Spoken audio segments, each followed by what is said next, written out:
Hello students, આજે આપણે સ્વાધ્યાય 1માં આગળ વધીએ છીએ.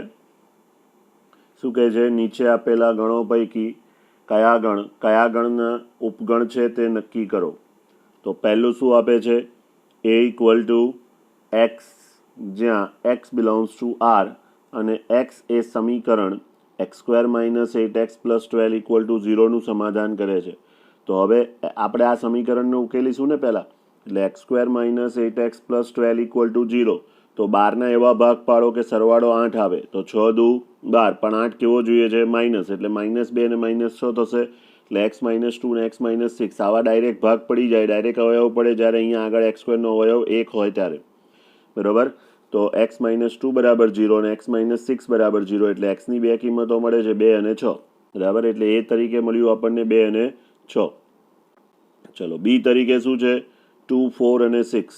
સી તરીકે 2, 4, 6, 8 બધા જ યુગ્મ પ્રાકૃતિક સંખ્યાઓ, બધી જ યુગ્મ પ્રાકૃતિક સંખ્યાઓ. અને ડી બરાબર શું છે? 6. ડી ઇક્વલ ટુ શું છે? 6. ઓકે, તો હવે નક્કી કરવું છે કે કોણ કોનો ઉપગણ છે. તો પહેલા સૌથી નાનો ગણ છે આપણી પાસે ડી, એની વાત કરીએ છીએ. તો ડીના બધા જ સભ્યો એમાં પણ છે, ડીના સભ્યો બીમાં પણ છે અને ડીના સભ્યો સીમાં પણ છે. બરાબર? એટલે કે ડીના તમામ સભ્યો એબીસીમાં છે, માટે ડી ઉપગણ એ, ડી ઉપગણ બી ને ડી ઉપગણ સી. હવે એનાથી એક સ્ટેપ આગળ વધીએ તો એ આવશે કે એના બધા સભ્યો 2 અને 6 એ બીમાં પણ છે અને સીમાં પણ છે. બરાબર? તો એના તમામ સભ્યો બી અને સીમાં છે, માટે શું કહેવાશે? એ ઉપગણ બી અને એ ઉપગણ સી. એ જ પ્રમાણે જો પછી વાત કરો તો અહીંયા 2 સભ્યો છે, પછી 3 સભ્યોની વાત થાય તો બીના બધા સભ્યો સીમાં છે, માટે કહેવાય કે બી ઉપગણ સી. બીના તમામ સભ્યો ગણ સીમાં છે જ. 2, 4, 6 એ અહીંયા 2, 4, 6 છે જ. બરાબર? માટે એવું કહેવાય કે બી ઉપગણ સી. ઓકે, ચલો આગળ વાત કરીએ. દાખલા નંબર 2માં શું કહે છે? દાખલા નંબર 2, નીચેના પૈકી દરેક વિધાનમાંથી કયું સત્ય અને કયું અસત્ય છે તે નક્કી કરો. પહેલું, જો x બિલોંગ્સ ટુ a અને a બિલોંગ્સ ટુ b, તો x બિલોંગ્સ ટુ b એવું કહે છે. તો x બિલોંગ્સ ટુ a છે, અહીંયા એ ઉપગણ બી નથી, એ પણ બિલોંગ્સ ટુ b છે. એટલે એ જે ઘટક ગણ છે એવો ને એવો જ આખો જેવા જ કપડાવાળો સભ્ય બીમાં છે, એવું આપણને આપ્યું છે. તો આપણે પહેલાં તો x બિલોંગ્સ ટુ a એટલે ધારો કે a ઇક્વલ ટુ શું લીધું? xy. અને પછી એવું કીધું છે કે એ બિલોંગ્સ ટુ બી એટલે બી ઇક્વલ ટુ આપણે ગણની અંદર લઈએ છીએ આ જો XY, જેવો અહીંયા કપડાં પહેરેલો ગણ છે એવા જ કપડાં પહેરેલો સભ્ય અહીંયા અંદર છે. એટલે આ એનો શું થયો? સભ્ય થયો. તો હવે એક્સ એમાં કહેવાય પણ એક્સ બીમાં ન કહેવાય. બીની અંદર 2 જ સભ્યો છે, XY છે આખો સભ્ય અને Z છે, એકલો એક્સ નથી. બરાબર? અહીંયા એક્સ એમાં છે અને એ બીમાં છે, પણ એક્સ બીમાં નથી. એકલો એક્સ બીમાં ન કહેવાય, એકલો વાય બીમાં ન કહેવાય. XY આખું હોય તો જ બીમાં કહેવાય, બીનો સભ્ય કહેવાય. બરાબર? સમજાય? એકલો એક્સ તો પણ બીનો સભ્ય ન કહેવાય, એકલો વાય તો પણ બીનો સભ્ય ન કહેવાય, એકલો ઝેડ એ બીનો સભ્ય કહેવાશે. પણ એકલો એક્સ કે એકલો વાય એ બીનો સભ્ય નથી, કેમ કે આ આખો એક જ સભ્ય છે. આખો એક જ સભ્ય છે, એટલે આખાને સભ્ય તરીકે લઈ શકો છો તમે. બરાબર? કેમ કે તમારી શરત એ પ્રમાણેની છે કે એ સભ્ય છે બીનો. ઓકે, પણ અહીંયા એકલો એક્સ એ બીમાં નથી, એટલે એક્સ એમાં હતો પણ એક્સ એકલો બીમાં નથી. બરાબર? માટે આપેલું વિધાન કેવું થઈ ગયું? અસત્ય. કેવું થઈ ગયું? અસત્ય. ચલો આગળ વધીએ. દાખલા નંબર 2 શું કહે છે? એમાં જ જો એ સબસેટ બી અને બી બિલોંગ્સ ટુ સી, તો એ બિલોંગ્સ ટુ સી. હા પાડવી હોય તો સાબિતી અને ના પાડવું હોય તો ઉદાહરણ. બરાબર? તો ધારો કે એ બરાબર એક્સ લીધું, એકાકી ગણ એક્સ, અને બી ઇક્વલ ટુ XY એટલે એના બધા સભ્યો બીમાં છે, માટે એ ઉપગણ બી થઈ ગયું. હવે એવું કહે છે કે બી એ સીનો સભ્ય છે, એટલે સીની અંદર આ ગણ બી આખો સભ્ય તરીકે લઈ લીધો. ઓકે, તો હવે તો એ સભ્ય છે સીનો, એવું થાય. એ એટલે એકલો એક્સ છે, એને જો સીનો સભ્ય બનાવવો હોય તો સીમાં એકાકી ગણ એક્સ લખવો પડે. બરાબર? કપડાં પહેરાઈને આખો એક્સ લાવવો પડે, એવું તો છે નહીં, XY સાથે છે. બરાબર? એટલે એ ઉપગણ બી છે, એના બધા સભ્યો બીમાં છે. બરાબર? અને બી આખો સીમાં સમાયેલો છે, એટલે કે બી એ સીનો સભ્ય છે, પણ એ સીનો સભ્ય નથી. માટે આપેલું વિધાન કેવું થઈ ગયું? અસત્ય. કેવું થઈ ગયું? અસત્ય. ચલો આગળ વધીએ. જો એ ઉપગણ બી અને બી ઉપગણ સી, તો એ ઉપગણ સી આ તો સનાતન સત્ય કહેવાય. બરાબર. એ ઉપગણ બી એટલે એક્સ એમાં છે તો બીમાં લીધો, અને બી ઉપગણ સી એટલે એક્સ બીમાં છે તો સીમાં લીધો, માટે એક્સ લીધો તો એમાં, મળ્યો સીમાં, એટલે એ ઉપગણ સી થઈ જ જાય. ઓકે, ચાલો દાખલા નંબર 3ની વાત કરીએ. એટલે સોરી, દાખલા નંબર 2માં હજુ આગળ છે, તો દાખલા નંબર 2માં જ આગળ વાત કરીએ. દાખલા નંબર 2નું ચોથું શું કહે છે? જો એ બી નો ઉપગણ ના હોય અને બી સી નો ઉપગણ ના હોય તો એ સી નો ઉપગણ ના હોય, તો કે તો ખોટું. હા, હોય તો વાંધો નથી. એ બી નો ઉપગણ હોય ને બી સી નો ઉપગણ હોય તો એ સી નો ઉપગણ થઈ જાય. પણ એ બી નો ઉપગણ નથી ને બી સી નો ઉપગણ નથી, તો એનો મતલબ કે એ સી નો ઉપગણ ના થાય એવું તો શક્ય ન થાય. દરેક વખતે સત્ય ન થાય. બરાબર. અને 100% સાચું ના હોય ત્યાં સુધી એને સત્ય કહેવાય નહીં. તો અસત્ય કહેવા માટે એક ઉદાહરણ આપવું પડે ને. તો લઈ લઈએ એક ઉદાહરણ. ધારો કે એ બરાબર 1,3 છે અને બી બરાબર 1,4 છે, એટલે બી એના બધા સભ્યો બીમાં તો નથી. એના બધા સભ્યો બીમાં તો નથી, માટે એ ઉપગણ બી નથી. એવી રીતે અહીંયા 1 અને 4 છે, અહીંયા 1, 2, 3 છે, એટલે 1 છે પણ 4 નથી, એટલે બી એ પણ સી નો ઉપગણ નથી. પણ તમે એના સભ્યો જુઓ તો 1, 3, તો 1 અને 3, 1 અને 3 અહીંયા છે. બરાબર. માટે એ ઉપગણ બી નથી, બી ઉપગણ સી નથી, પણ એના બધા સભ્યો સીમાં છે, માટે એ ઉપગણ સી તો છે જ. ઓકે, ચલો આગળ વાત કરીએ. દાખલા નંબર 5, 2માં પાંચમું. જો એક્સ એમાં છે અને એ ઉપગણ બી છે, તો સોરી એ ઉપગણ બી નથી તો એક્સ બીમાં છે, તો આ પણ અસત્ય છે.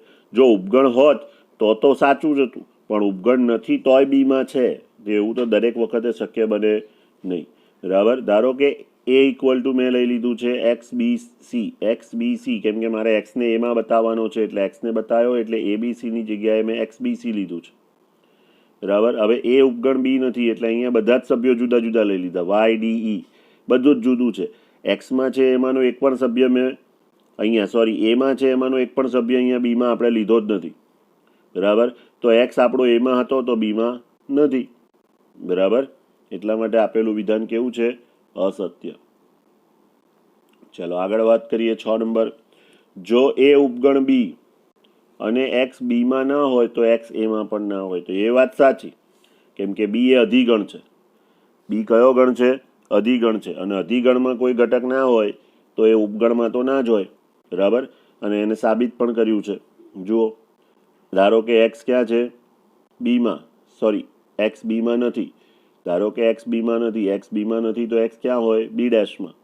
એક્સ બીમાં નથી તો ક્યાં હોય? બી ડેશમાં. હવે જો બી ડેશમાં હોય તો એ ડેશમાં બી કહેવાય. કારણ? તો કે કારણ બહુ જ સરસ છે. એ ઉપગણ બી એ બીનો ઉપગણ હોય તો બીનો ડેશ એ ડેશનો ઉપગણ થાય, કેમ કે બી ડેશ એટલે શું કહીએ છીએ? બીમાં ન હોય તેવા યુના સભ્યો. એ ડેશ એટલે એમાં ન હોય તેવા યુના સભ્યો. તો એની અંદર સભ્યો ઓછા છે તો એના ડેશમાં વધારે હશે. બીમાં સભ્યો એના તો બધા સભ્યો બીમાં છે જ, એટલે બી ડેશની અંદર સભ્યો એ ડેશ કરતાં તો ઓછા જ થઈ જવાના. અને યુના જ સભ્યોની વાત છે. ધારો કે હું એવું કહું કે એ બરાબર 1, 2 અને બી બરાબર 1, 2, 3, 4 અને યુ બરાબર 1 થી 10 હોય, તો એ બરાબર 1, 2 છે તો એ ડેશમાં શું આવશે? 3 થી લઈને 10 સુધીના બધા જ સભ્યો. અને બી ડેશમાં શું આવશે? 5 થી લઈને 10 સુધીના બધા સભ્યો. તો 5 થી 10 એ 3 થી 10 માં આવી જવાના છે, એટલે બી ડેશ ઉપગણ એ ડેશ થાય. એટલે જો એક્સ બી ડેશમાં બીમાં નથી તો બી ડેશમાં છે, બી ડેશમાં છે તો એ ડેશમાં છે, અને એ ડેશમાં છે તો એમાં નથી, એટલે બીમાં નથી તો એમાં તો નથી જ. બીમાં નથી તો એમાં તો નથી જ. ઓકે, માટે એક્સ જો બીમાં ના હોય તો એમાં પણ ના હોય. જો એક્સ બીમાં ના હોય તો એમાં પણ ના હોય. બરાબર. ચલો દાખલા નંબર 3ની વાત કરીએ. દાખલા નંબર 3 શું કહે છે? દાખલા નંબર 3, એ બી અને સી માટે ગણ એ બી અને સી માટે એ યોગ બી બરાબર એ યોગ સી અને એ છેદ બી બરાબર એ છેદ સી. તો સાબિત કરો કે બી બરાબર સી. બે અલગ અલગ શરતો આપેલી છે. એ યોગ બી બરાબર એ યોગ સી અને બીજી શરત છે એ છેદ બી બરાબર એ છેદ સી. હવે તમારે બી બરાબર સી સાબિત કરવું છે, એટલે બી બરાબર સી સાબિત કરવું છે એનો મતલબ શું થયો? કે બી ઉપગણ સી અને સી ઉપગણ બી, એવું સાબિત કરીશું. બી ઉપગણ સી અને સી ઉપગણ બી, તો બંને ગણ કેવા થયા? સમાન ગણ થયા, એકબીજાના ઉપગણ છે એટલે. તો બી ઉપગણ સી સાબિત કરવા માટે શું લઈએ છીએ? ધારો કે એક્સ બીમાં છે. જો એક્સ બીમાં હોય તો આપણી પાસે બે વિકલ્પ થાય, એક્સ એમાં હોય પણ ખરો અને એમાં ન પણ હોય.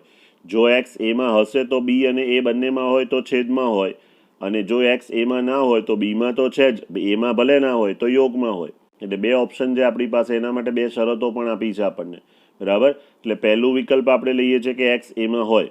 એટલે આપણી પાસે પહેલા ધારણા શું છે કે એક્સ બીમાં છે. વિકલ્પ એક લીધો, એક્સ એમાં પણ છે, તો બીમાં પણ છે, એમાં પણ છે, એટલે એક્સ ક્યાં હોય? એ છેદ બીમાં. એ છેદ બી બરાબર શું આપ્યું છે આપણને? એ છેદ સી. માટે જો એક્સ એ છેદ બીમાં હોય તો પછી એક્સ ક્યાં મળે? એ છેદ સીમાં. એ છેદ સીમાં મળે એનો મતલબ શું થયો? એનું કારણ અહીંયા બતાવ્યું છે. પરિણામ નંબર 2. હવે એ છેદ સીમાં હોય તો ક્યાં મળે? એમાં પણ મળે અને સીમાં પણ મળે. તો અહીંયા આપણે લખી દીધું છે કે એક્સ એમાં તો છે જ, માટે એક્સ ક્યાં મળ્યો? સીમાં, બરાબર. એટલે એક્સ લીધો તો ક્યાં? બીમાં. મળ્યો ક્યાં? સીમાં. માટે બી ઉપગણ સી થયું. આ જ પ્રમાણે સી ઉપગણ બી પણ સાબિત કરી શકાય. એટલે બી ઉપગણ સી અને સી ઉપગણ બી, માટે બી બરાબર સી. આ એક જ વિકલ્પ પૂરો થાય છે. કયો? કે એક્સ એમાં છે. એક્સ એમાં છે. હવે બીજો વિકલ્પ લઈએ છે કે એક્સ એમાં નથી. જો એક્સ એમાં ના હોય તો જો એક્સ એમાં ના હોય તો આપણે પહેલા જ ધારણામાં લીધું હતું કે એક્સ બીમાં તો છે જ. એક્સ બીમાં તો છે જ, બરાબર. જો એમાં નથી, બીમાં તો છે, એટલે એટલીસ્ટ એકમાં હોય તો યોગમાં તો આવી જ જાય. એટલે એક્સ બિલોંગ્સ ટુ એ યોગ બી. એક્સ બિલોંગ્સ ટુ એ યોગ બી, બરાબર. તો એ યોગ બી બરાબર એ યોગ સી છે, માટે એક્સ બિલોંગ્સ ટુ એ યોગ સી. કારણ પરિણામ નંબર 1. પરિણામ નંબર 1 હતું એ યોગ બી બરાબર એ યોગ સી, અને પરિણામ નંબર 2 હતું એ છેદ બી બરાબર એ છેદ સી. તો આપણે પરિણામ 1નો ઉપયોગ કર્યો કહેવાય અહીંયા. હવે એ યોગ સીમાં છે એટલે એમાં છે અથવા સીમાં છે, પણ એમાં તો નથી. એમાં તો નથી એટલે કમ્પલસરી શેમાં છે? સીમાં છે. એટલે એક્સ ક્યાં મળ્યો? સીમાં. આપણે ધાર્યો તો ક્યાં? બીમાં. મળ્યો ક્યાં? સીમાં. માટે બી ઉપગણ સી. આ જ પ્રમાણે સી ઉપગણ બી પણ સાબિત કરી શકાય, માટે બી બરાબર સી થઈ જાય. ઓકે, ચલો દાખલા નંબર 5. દાખલા નંબર 5. સાબિત કરો કે એ ઉપગણ બી તો સી માઇનસ બી ઉપગણ થશે સી માઇનસ એ. એ ઉપગણ બી એટલે કે એના બધા જ સભ્યો બીમાં છે તો સી માઇનસ બી ઉપગણ થશે સી માઇનસ. એટલે કે આપણે કોઈ ઘટક લેવાનો ક્યાં? સી માઇનસ બીમાં, અને બતાવવાનો ક્યાં? સી માઇનસ એમાં. જેવી રીતે આગળ આપણે બતાવ્યું બી ઉપગણ સી એટલે કે એક્સને બીમાં ધાર્યો અને સીમાં લાવી દીધો. એ રીતે આપણે એક્સને શેમાં ધારીશું? સી માઇનસ બીમાં, અને ક્યાં લઈ આવીશું? સી માઇનસ એમાં. ઓકે, ચલો આપણને આપેલી શરત આટલી જ છે. એ ઉપગણ બી એટલે કે એના બધા સભ્યો બીમાં છે, એટલે કે એમાં જો કોઈ સભ્ય છે તો એ બીમાં છે જ, અને બીમાં નથી તો એમાં નથી. ઓકે, તો ધારો કે એક્સ આપણે લઈએ છીએ સી માઇનસ બીમાં. એક્સ સી માઇનસ બીમાં. સી માઇનસ બી એટલે શું કહેવાય? સીના જ સભ્યો જે બીમાં ના હોય. ગણ સીના સભ્યો જે બીમાં ના હોય. તો એક્સ સીમાં છે અને બીમાં નથી. એક્સ સીમાં છે અને બીમાં નથી. એક્સ સીમાં તો છે જ અને બીમાં નથી. તો જો એ ઉપગણ બી હોય તો બીમાં જે ઘટક ના હોય એના બધા સભ્યો બીમાં છે, એટલે બીમાં જે નથી એ એમાં તો ના જ હોય, બરાબર. એટલે એક્સ બીમાં નથી તો એક્સ ક્યાં નથી? એમાં નથી, કારણ એ ઉપગણ બી છે. ઓકે, તો હવે એક્સ સીમાં છે અને એમાં નથી, માટે એક્સ ક્યાં હોય? સી માઇનસ એમાં. એક્સ સીમાં છે અને એમાં નથી, એટલે એક્સ ક્યાં હોય? સી માઇનસ એમાં. ઓકે, તો એક્સ લીધો તો આપણે સી માઇનસ બીમાં અને લઈ આવ્યા સી માઇનસ એમાં, માટે સી માઇનસ બી ઉપગણ છે સી માઇનસ એનો. સી માઇનસ બી ઉપગણ થશે સી માઇનસ એનો. ઓકે, ચલો દાખલા નંબર 6 સમજો બરાબર. દાખલા નંબર 6 શું કહે છે? જો P of A equal to P of B હોય તો સાબિત કરો કે એ બરાબર બી. પી ઓફ એ એટલે power set of A, P of B એટલે power set of B. Power set of A એટલે એનો ઘાત ગણ કહેવાય, એના બધા જ ઉપગણોનો ગણ. પાવર સેટ ઓફ બી એટલે બીનો ઘાત ગણ, બીના બધા ઉપગણોનો ગણ. જો એ બંને સમાન હોય તો સાબિત કરો કે એ અને બી પણ સમાન છે. તો એના માટે શું કરવું પડશે? એ બરાબર બી સાબિત કરવા શું કરવું પડે? કે એ ઉપગણ બી અને બી ઉપગણ એ. એ ઉપગણ બી અને બી ઉપગણ એ, બરાબર. તો આપણને આપેલી શરત શું છે? પાવર સેટ ઓફ એ બરાબર પાવર સેટ ઓફ બી. પરિણામ નંબર 1. હવે ધારો કે આપણે એ ઉપગણ બી સાબિત કરવા માટે કોઈ ઘટકને ક્યાં લઈશું? એમાં, અને ક્યાં બતાવીશું? બીમાં.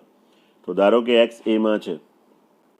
જો એક્સ એમાં હોય, એક્સ એનો સભ્ય હોય તો ગણની અંદર એક્સ લઈએ એ એનો ઉપગણ થાય. એક્સ એનો સભ્ય હોય તો ગણની અંદર એક્સ લઈએ એનો ઉપગણ થાય. ધારો કે આવું છે, ખાલી એ લખું છું તો એ એબીસીનો સભ્ય થાય, બરાબર. અને ગણની અંદર એ લખીએ તો આ ગણ એબીસીનો શું થશે? ઉપગણ થશે, બરાબર. માત્ર ઘટક એ લખ્યો છે તો એબીસીનો સભ્ય થાય, અને ગણની અંદર એ છે તો એકાકી ગણ એટલે આ ગણના બધા જ સભ્યો મોટા ગણમાં છે માટે એનો શું થયો? ઉપગણ. એટલે એકલો એક્સ છે તો એનો સભ્ય છે, તો ગણની અંદર એક્સ એનો શું થાય? ઉપગણ. અને એનો ઉપગણ છે એટલે કે પાવર સેટ ઓફ એનો શું થાય? સભ્ય. કેમ પાવર સેટ ઓફ એનો સભ્ય? કેમ કે પાવર સેટ ઓફ એ એટલે એનો ઘાતગણ, એના બધા જ ઉપગણોનો ગણ. એટલે આ જો એનો ઉપગણ હોય તો એના ઘાતગણનો સભ્ય થાય. અને જો એના ઘાતગણનો સભ્ય હોય તો એ બીના ઘાતગણનો સભ્ય થાય, કેમ કે પાવર સેટ ઓફ એ બરાબર પાવર સેટ ઓફ બી છે, બરાબર. પાવર સેટ ઓફ એ બરાબર પાવર સેટ ઓફ બી છે, બરાબર. એટલે પરિણામ એક પરથી એવું કહેવાય કે આ જે ગણની અંદર એક્સ લખ્યો છે એકાકી ગણ એ પાવર સેટ ઓફ બીનો પણ સભ્ય છે. પાવર સેટ ઓફ બીનો સભ્ય છે એનો મતલબ કે બીનો ઉપગણ છે. બીનો ઉપગણ છે એનો મતલબ કે એકલો ઘટક એક્સ એ બીનો સભ્ય છે. હવે રિવર્સ જવાની વાત છે કે જો ગણની અંદર એ લખ્યું છે એટલે એકાકી ગણ એ આપેલ ગણનો ઉપગણ હોય તો માત્ર સભ્ય એ છે એ ગણનો શું હોય? સભ્ય, બરાબર. એટલે આપણે એક્સ લીધો તો એમાં અને આપણને એક્સ મળ્યો બીમાં, માટે કહેવાય કે એક્સ એમાં લીધો અને એક્સ બીમાં મળ્યો તો એ ઉપગણ બી. હવે અહીંયા રિવર્સની વાત કરી છે, અહીંયા આપણે બધે ડબલ ઇમ્પ્લાઇઝ લખ્યું છે એટલે રિવર્સ જવું હોય તો બી લેવાય કે ધારો કે એક્સ ક્યાં લીધો છે? બીમાં. જો એક્સ બીમાં લીધો છે તો આની જેમ જ આનો સભ્ય છે તો ગણ એનો શું થાય? ઉપગણ. તો એક્સ એ બીનો સભ્ય છે તો ગણની અંદર એક્સ એકાકી ગણ એ બીનો ઉપગણ થાય. બીનો ઉપગણ છે એટલે બીના ઘાતગણનો સભ્ય થાય. બીના ઘાતગણનો સભ્ય છે તો એના ઘાતગણનો સભ્ય થાય, કેમ કે પરિણામ નંબર 1 છે આપણી પાસે. હવે એના ઘાતગણનો સભ્ય છે તો એનો ઉપગણ થાય, ને એનો ઉપગણ હોય તો એક્સ એ ગણ એનો સભ્ય થાય. એકાકી ગણ એક્સ એનો ઉપગણ છે તો એક્સ એનો સભ્ય થાય. એટલા માટે અહીંયા બધે ડબલ ઇમ્પ્લાઇઝ લીધું છે એટલે બી ઉપગણ એ પણ સાબિત થઈ ગયું. એ ઉપગણ બી ને બી ઉપગણ એ અહીંયા ડબલ ઇમ્પ્લાઇઝમાં સાબિતી આપી છે, માટે સીધું લખ્યું છે કે એ બરાબર બી. એ બરાબર બી, બરાબર. ફરીથી એક વખત સમજજો બરાબર. શું આપ્યું છે? પાવર સેટ ઓફ એ બરાબર પાવર સેટ ઓફ બી. એટલે એક્સ ક્યાં લીધો આપણે? એમાં લીધો તો ડબલ ઇમ્પ્લાઇઝ ગણની અંદર એક્સ એકાકી ગણ એ આપેલ ગણનો શું થયો? ઉપગણ.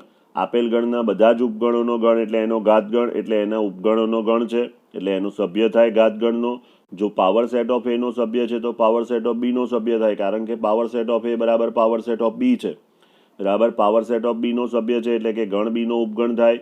બીનો ઉપગણ છે એટલે કે એનો જે સભ્ય છે, અંદરનો સભ્ય છે એ આપેલ ગણનો સભ્ય હશે ને હશે જ, કેમ કે આ સભ્ય બીના અંદર હોય તો જ એનો ઉપગણ કહેવાય. એટલે આમાંનો જે સભ્ય છે એ તો આનો સભ્ય છે જ, માટે એક્સ એમાં લીધો તો ડબલ ઇમ્પ્લાઇઝ એક્સ બીમાં મળે છે, માટે કહેવાય કે એ ઉપગણ બી. ઓકે, ચલો આગળ વાત કરીએ.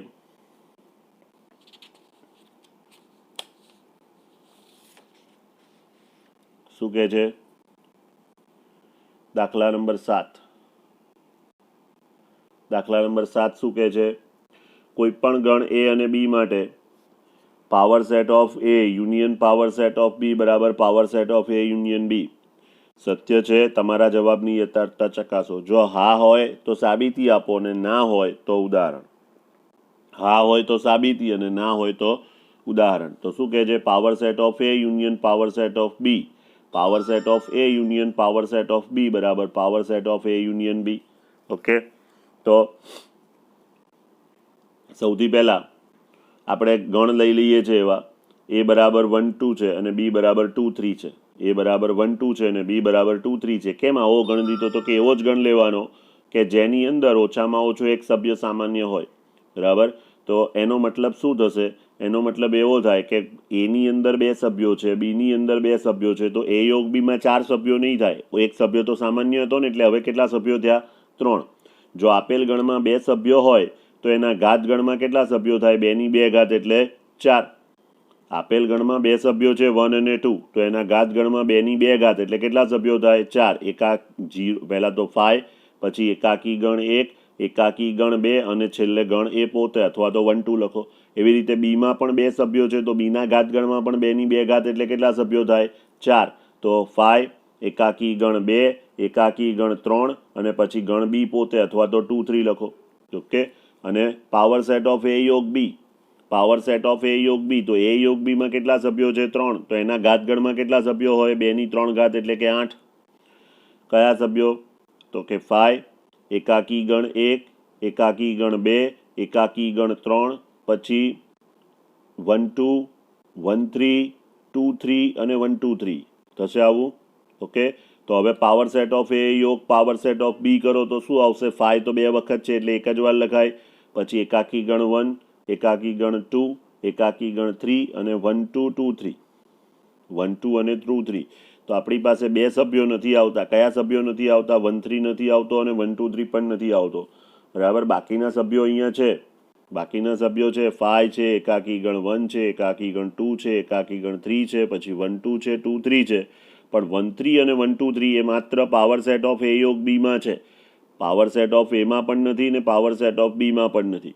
એટલે કે પાવર સેટ ઓફ એ યોગ બી અને પાવર સેટ ઓફ એ યોગ બી, પાવર સેટ ઓફ એ યોગ પાવર સેટ ઓફ બી અને પાવર સેટ ઓફ એ યોગ બી બંને સમાન થતા નથી. એટલે આવું તમે કોઈ પણ ઉદાહરણ લઈ શકો છો. મેં શું કીધું? કેવું ઉદાહરણ લેવાનું? કે ઓછામાં ઓછો એક સભ્ય સામાન્ય હોય. ઓછામાં ઓછો એક સભ્ય સામાન્ય હોય એવું કોઈ પણ ઉદાહરણ લેશો તો આ ઘટના બની જશે. ઓકે, ચાલો દાખલા નંબર 8 પર જઈએ છે. દાખલા નંબર 8 શું કહે છે? કોઈ પણ ગણ એ અને બી માટે સાબિત કરો કે એ બરાબર એ છેદ બી યોગ એ માઇનસ બી અને એ યોગ બી માઇનસ એ બરાબર એ યોગ બી. તો પહેલું પરિણામ લઈએ છે તો એની જમણી બાજુ લીધી છે, કેમ કે ડાબી બાજુમાં તો એક જ ગણ છે, એક જ ઘટક છે, એટલે એ તો સાદું રૂપ આપેલું જ છે. જમણી બાજુને આપણે સરળ બનાવીશું. તો એ છેદ બી યોગ એ માઇનસ બી, એ છેદ બી યોગ એ માઇનસ બી, આ જમણી બાજુ છે. તો એ છેદ બી તો એમના એમ જ છે યોગ. હવે એ માઇનસ બી, તો એ માઇનસ બીને આપણે વેન આકૃતિથી જોયું હતું કે એ માઇનસ બી બરાબર શું કહેવાય? એ છેદ બી ડેશ. એ માઇનસ બી બરાબર શું કહેવાય? એ છેદ બી ડેશ. બરાબર, એટલે કે એ છેદ બી યોગ એ માઇનસ બીની જગ્યાએ એ છેદ બી ડેશ. હવે વિભાજનનો નિયમ છે. વિભાજનનો નિયમ, યોગ ક્રિયાનું છેદ ક્રિયા પર ને છેદ ક્રિયાનું યોગ ક્રિયા પર. તો આપણે એવું લઈએ છીએ કે અંદરવાળી નિશાની બહાર આવે ને બહારવાળી નિશાની અંદર. એટલે અંદરવાળી બે નિશાની સરખી છે એ બહાર આવશે અને બહારવાળી નિશાની અંદર, એટલે છેદ ક્રિયાનું યોગ ક્રિયા પર વિભાજન થયું. અને સર કેવી રીતે ખબર પડે કે વિભાજનનો નિયમ છે? તો કે એક ગણ સરખો છે, બંનેમાં અહીંયા એ જુઓ સમાન છે, બરાબર, અને બીજો ગણ જુદો છે. તો પહેલો ગણ છે એની સાથે છેદ ક્રિયા છે, તો એ છેદ કોમન છે, તો અહીંયા વધ્યો બી યોગ, અહીંયા વધ્યો બી ડેશ અને બી યોગ બી ડેશ. બી યોગ બી ડેશ એટલે શું કહેવાય? યુ. હવે એ છેદ યુ એટલે એના અને યુના સામાન્ય સભ્યો. તો એ અને યુમાં સામાન્ય સભ્યો કોના સભ્યો હોય? એના, કેમ કે એની અંદર જેટલા સભ્યો છે યુમાં તો બધા સભ્યો છે જ, બરાબર, એટલે અન્ય સભ્યો. તો યુની અંદર એના તો બધા સભ્યો હોવાથી એ અહીંયા જવાબમાં શું આવશે? એ. ઓકે, ચલો એ જ રીતે બીજું પરિણામ શું છે? બીજું પરિણામ શું છે? એ યોગ બી માઇનસ એ બરાબર એ યોગ બી. તો એ યોગ બી માઇનસ એ, એ યોગ બી માઇનસ એ, તો એ યોગ બી માઇનસ એ. જેવી રીતે અહીંયા આગળ આપણે એ માઇનસ બી બરાબર શું લખ્યું હતું? એ છેદ બી ડેશ. એવી રીતે બી માઇનસ એ બરાબર શું થાય? બી છેદ એ ડેશ. તો હવે થયું યોગ ક્રિયાનું છેદ ક્રિયા પર વિભાજન. યોગ ક્રિયાનું છેદ ક્રિયા પર વિભાજન, બંને ક્રિયા જુદી જુદી છે એટલે. તો પહેલા આવશે એ યોગ બી છેદ એ યોગ એ ડેશ, એ યોગ બી છેદ એ યોગ એ ડેશ, બરાબર. તો એ યોગ બી છેદ એ યોગ એ ડેશ. તો એ યોગ બી તો એમના એમ છે, એ યોગ એ ડેશ એટલે શું કહેવાય? યુ. તો એ યોગ બી છેદ યુ. તો એ યોગ બી ના બધા સભ્યો યુમાં તો છે જ, યુ એટલે તો મોટામાં મોટો ગણ, એટલે જવાબમાં શું આવશે? એ યોગ બી. જવાબમાં શું આવશે? એ યોગ બી. આ જ બધી વસ્તુ તમે વેન આકૃતિથી પણ બતાવી શકો, પણ પ્રયત્ન એવો જ કરવાનો કે સૂત્રથી સાબિત થાય. કેમ કે સૂત્રથી સાબિતી થશે તો થોડીક વધારે ખબર પડશે, વધારે મજા આવશે. એટલે ધ્યાન આ રાખવાનું છે પરિણામ એ માઇનસ બી બરાબર એ છેદ બી ડેશ. એ માઇનસ બી બરાબર એ છેદ બી ડેશ. આપણે વેન આકૃતિથી પણ આ વસ્તુ સમજેલા છીએ. એ માઇનસ બી બરાબર એ છેદ બી ડેશ, બરાબર. તો એ માઇનસ બી બરાબર એ છેદ B dash. X minus Y બરાબર એક્સ છેદ Y dash. X minus Y બરાબર એક્સ છેદ વાય ડેશ. ઓકે, તો આ ધ્યાન રાખવાનું છે. ઓકે, વધુ આવતા અંકે જોઈશું. ચાલો.